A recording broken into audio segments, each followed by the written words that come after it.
participantes leem e observem essa errata.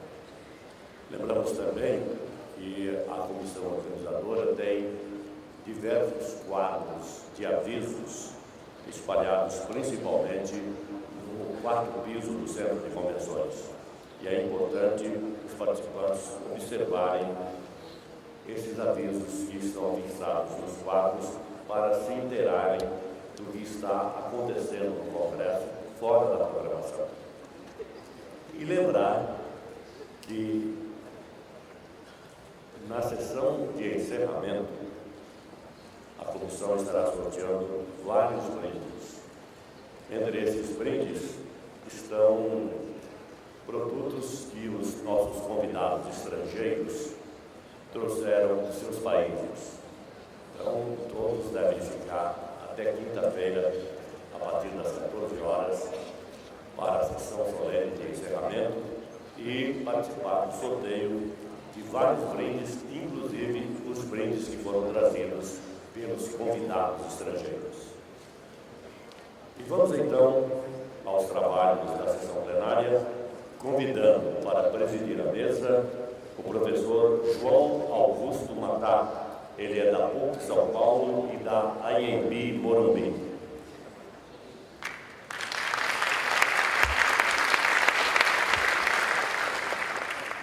Convidamos também os palestrantes e expositores desta plenária. John Behrens, da Pearson, Estados Unidos.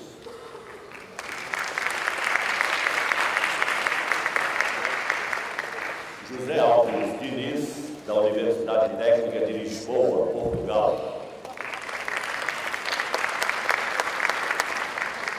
E Atsusi Hirumi, da Universidade Central da Flórida, Estados Unidos.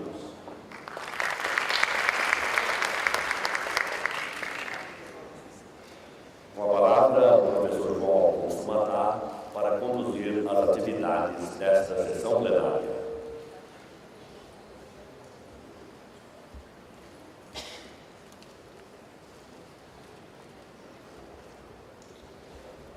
Alô, agora sim. Boa noite a todos. Boa noite, Ana. Vamos começar aí uma sequência longa de atividades, então a gente vai partir direto para a primeira parte, que eu vou convidar a professora Ivete Palange para apresentar aqui o censo EAD-BR 2012. Depois a gente passa para as 3 palestras, tá? Então, a professora Ivete já está aí.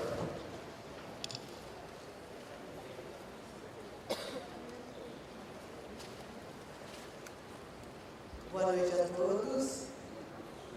Nós temos o prazer de novamente lançar o censo realizado pela ABEB junto às instituições de educação à distância.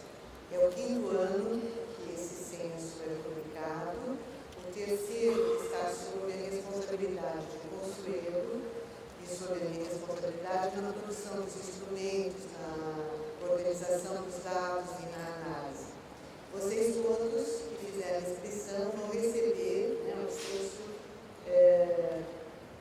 além de mais 2 publicações. Há um cartão dentro da sacolinha que vocês podem retirar essas publicações que estão no estante da BED. Eu queria aproveitar esses minutinhos, primeiro para agradecer às 284 instituições que atenderam ao nosso convite, enviando informações a respeito da educação à distância nessas instituições. Dessas, nós temos 231 são instituições formadoras, 21 são instituições que prestam serviço e 21 professores independentes. Então, a partir da gentileza, da solidariedade dessas instituições é que nós podemos fazer uma certa análise e a tendência da evolução de educação à distância. Só para vocês terem uma ideia, dessas instituições que responderam, 30% delas têm permanecido anualmente atendendo ao nosso convite e fornecendo as informações que compõem esse universo da EAD no Brasil. Esse ano a gente teve 9.376 cursos, 6.500 disciplinas e 5.700.000 matriculados em EAD. Esse número de matrículas cresceu em relação a 2011, um total de 52%. A cada ano, nós escolhemos sempre uma variável para estudar. A BED, a diretoria da BED indica a variável, nós montamos o instrumento para essa exploração. A gente já analisou a questão dos profissionais que trabalham com EAD, já analisamos aspectos referentes às características específicas da instituição no atendimento EAD, e nesse ano nós desenvolvemos um estudo sobre a metodologia de EAD. E temos algumas surpresas para vocês, só que não vão ser apresentadas agora. Nós vamos ter uma apresentação na quarta-feira, na sala Nanã, e estaremos lá para apresentar a vocês um resumo dos dados e discutir alguns aspectos que vocês queiram discutir em relação à coleta das informações que nós fazemos. Tá? Então, esse ano, a variável que nós vamos explorar é tecnologia. Então, se vocês têm interesse de informações sobre essa variável, é o momento de estar conversando conosco. Obrigada a todos, e em especial a essas instituições que nos ajudam anualmente a compor o quadro da educação à distância no Brasil. Obrigada.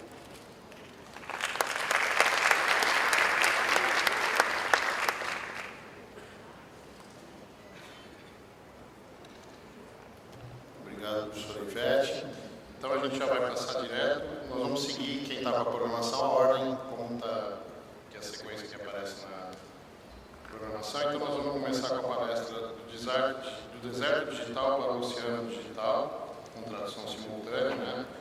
Do John Behrens, da Pearson, Estados Unidos. Eu vou ler aqui rapidamente a apresentação dele. John Behrens é vice-presidente do Centro de Dados, Análise e Aprendizagem Adaptativa, Center for Digital Data Analytics and Adaptive Learning, da Pearson Digital Ocean.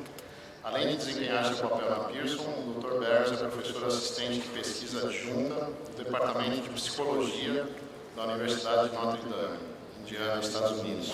Então, professor John Behrens.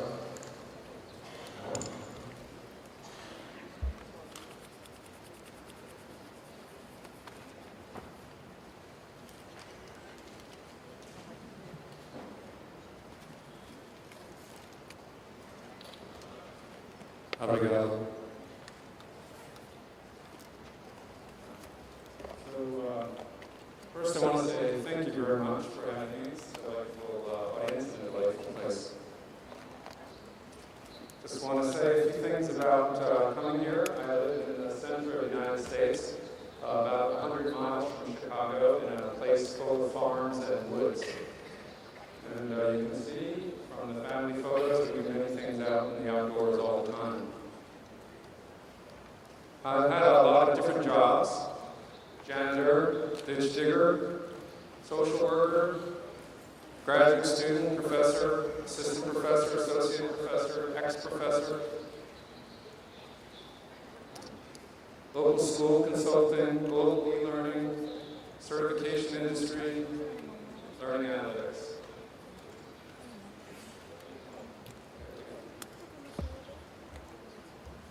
This one.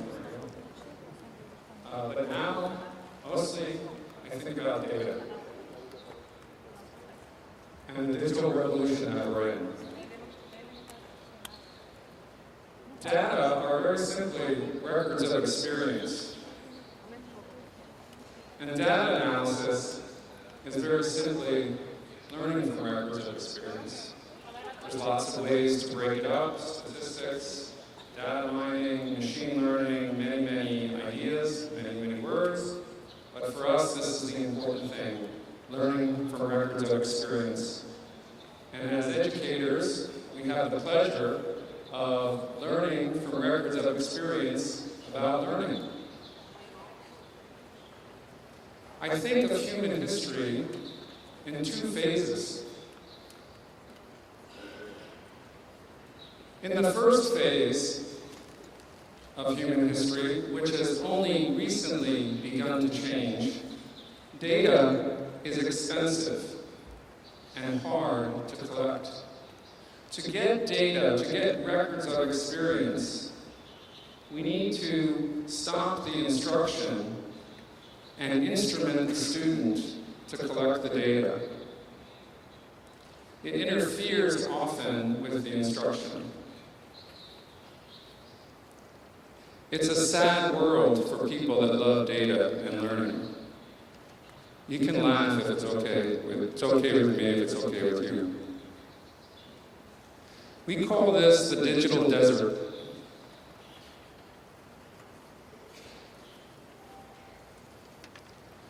More recently, with the digital revolution, we're in a new phase where the activities of daily life, the activities of our play, the activities of our work, the activities of our practice, the activities of our communication in friendship naturally generates data, and we can naturally capture it, sometimes without interfering with the learning process.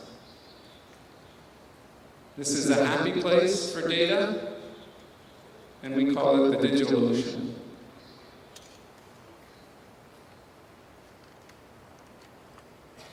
So I want you to raise your hand if you are here with a cell phone, a mobile phone. Anyone here have a mobile phone? Oh, look at that. No phone? No phone? No? Okay, there's a couple people are cheating. So I just want to say, who has an iPad here today? iPad? Tablet? Yeah? Okay, who played a game on their device today? Anybody play a game on their device today? Who's playing a game right now?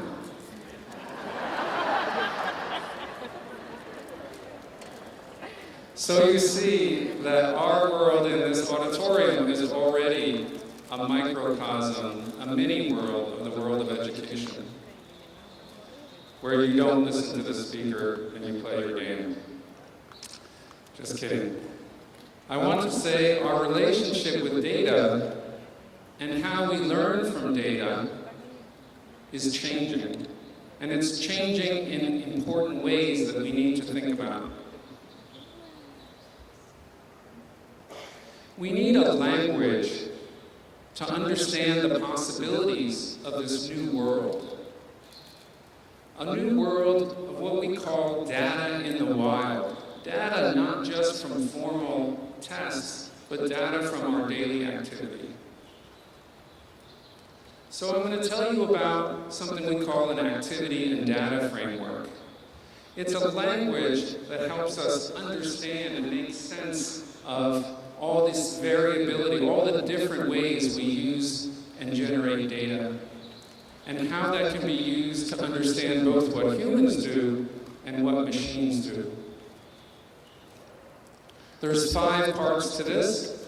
All 5 parts will be on the test at the end, so study carefully.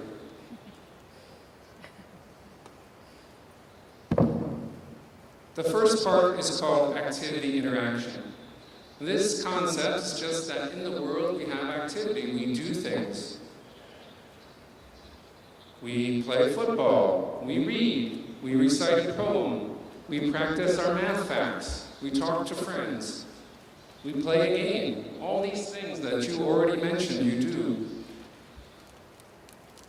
In the digital desert, it's hard to capture that information.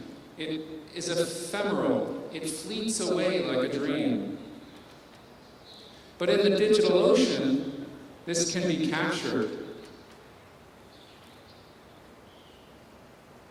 The second process is data collection. And since data is just records of experience, data collection is just creating the record of experience. The record of your reading, the record of your playing football, the audio file of you reciting the poem, the result of practicing the math facts in the learning management system, the behavior of your weight loss program on your iPhone, the many, many places where our natural digital activity creates records of experience. There was a recent study that 75% of all phone applications collect data and send it back to the creator of the application, whether the user knows it or not. There's a vast amount of data about location and time and activity that is collected without interfering with daily life, and in many times helping to support that life.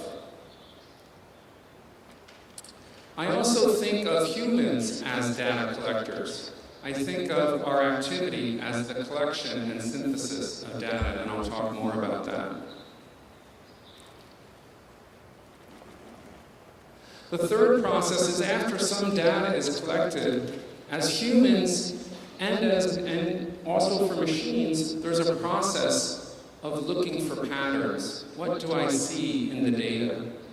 Patterns such as, that was exciting, that was fast, the music was too quiet, the answer was wrong, you skipped a step, he asked about the homework. These are things that as humans, we do all the time without even thinking. It's a natural part of our world. It's much harder to teach machines to do these things that humans do so wonderfully and naturally. When a teacher or a machine has observed these things, then it can give some feedback about them. I want to call out a difference between the answer was wrong and you skipped a step. The answer was wrong is a judgment about a particular problem or desired thing that is looked for in advance through the design of the system or the design of the activity. You skipped a step is something the teacher notices about the work. So we see a contrast between the data on the left, which is the data from a multiple choice test, and the data on the right, which is a log file, a list of all the things a person did in a game. The data on the left is designed to look for certain patterns in advance. The data on the right is an open log where many, many, many patterns can be found, perhaps unknowingly, and perhaps at a later time. We call data of the first kind, that is planned for analysis in advance, the item paradigm. We call the data on the right side the activity paradigm, the log data, the data in the wild, the open data. In the item paradigm, it's usually formed as questions so that you have very limited pattern seeking. In the activity paradigm, it's more like a game or an open activity, a simulation. In the item paradigm, items have answers. But in an activity paradigm, there are no answers. There's just the activity the person undertook. When you say, go play football and make a goal, there is no answer, right or wrong. There's an activity. And you look for the pattern, the feature in that activity, that the ball goes through the goal. In interpretation, there's correctness versus many kinds of attributes. Not only can you have correctness, but you can have many kinds of attributes such as speed or interestingness or humor or fun. Many different kinds of attributes can be looked for. And usually, in the item paradigm, the data is less informational. This is a very important idea. It's a move from, can you do this? Yes, no, yes, no, yes, no, to, did this happen? Did this happen? Did this happen? Did this happen? To me, this is a very exciting and empowering idea. Because what it means is the possibility of opening up many types of performances and activities to understanding and meaning creating.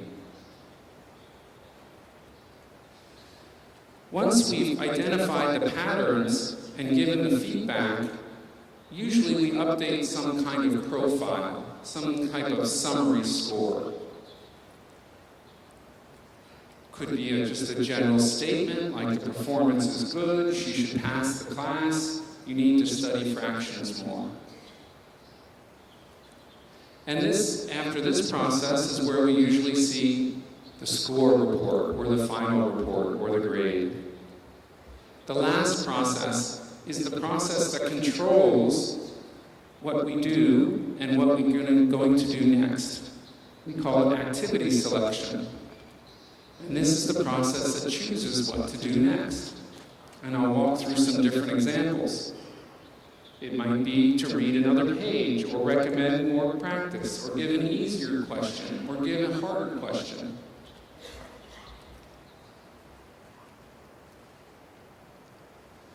I know it sounds kind of abstract, and we'll walk through some examples, but this is a model that we use over and over in many, many ways to understand both what humans do and what machines do, and then to model that in machines so that we can have certain kinds of additivity that I'll talk about. So, to me, this is not a theory. This is a way I understand all the things going on around me. It's like I have Google glasses on with augmented reality telling me these things are going on in the world. Let's do some examples. Let's take the activity you're undertaking right now. Your activity and interaction is you're in the auditorium. You're collecting data about what I say. Hopefully you're listening if you put the game away. You make specific patterns. You recognize specific things. You make specific observations like, I never thought of that. He's wearing a nice tie. Was that supposed to be a joke? As you make these observations, they can get summarized into some synthesis. He's not very funny. Probably smart, though. His daughter must have given him that time.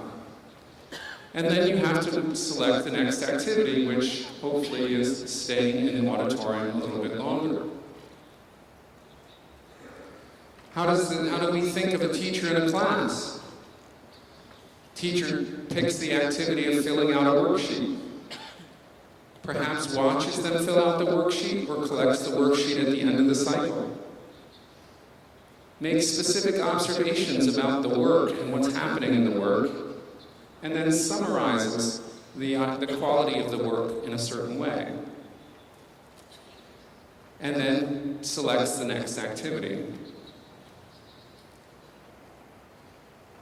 I want to go back to this idea of being in the auditorium, because the dimensions, the things that are being looked for on the lower right side, need to match the things that will be summarized on the left side. Often I run into people that say, here's a game that we created. Can we use it to measure knowledge?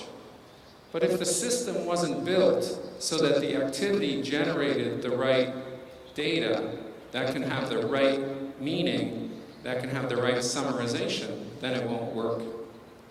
And so here, I thought, well, maybe they would summarize on humor and summarize on intelligence. But you can imagine many, many kinds of attributes that we can summarize for performance. What about a test? How do we think about this in a test? If we think about a test question by question, the student creates an answer. The answer is written. The answer is marked right or wrong if it's a multiple choice test. Usually people add up the number of correct, and then they go to the next question. In a computer adaptive test, usually we give one question, the answer is written, We score that answer. It could be right or wrong, but it could be using other kinds of rules. The knowledge profile is updated.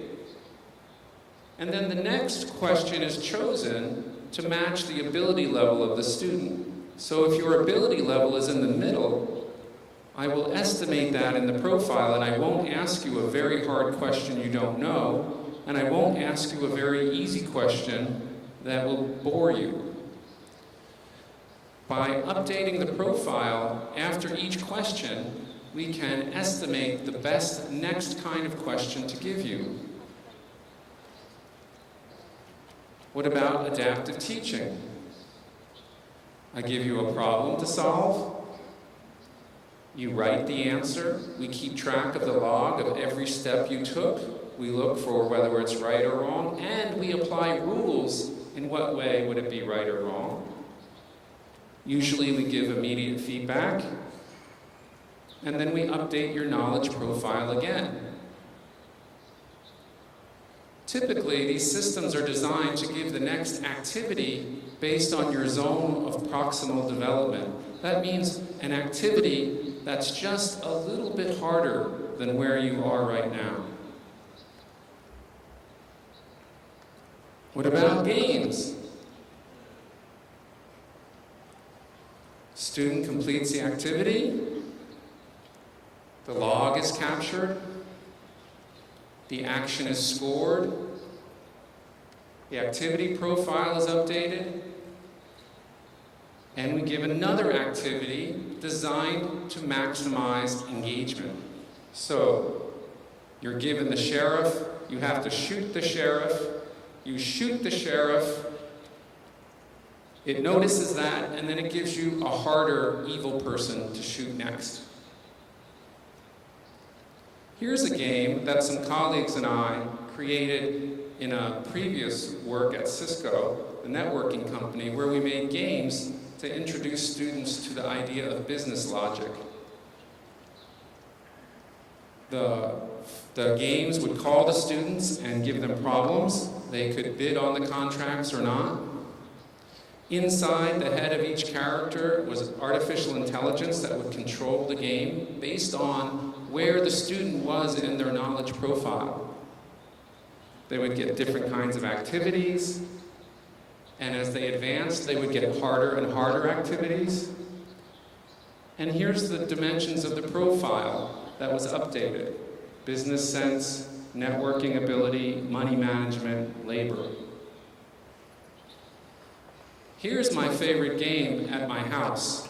My 10-year-old runs home from school and wants to do this game. This game is called the BBC typing game.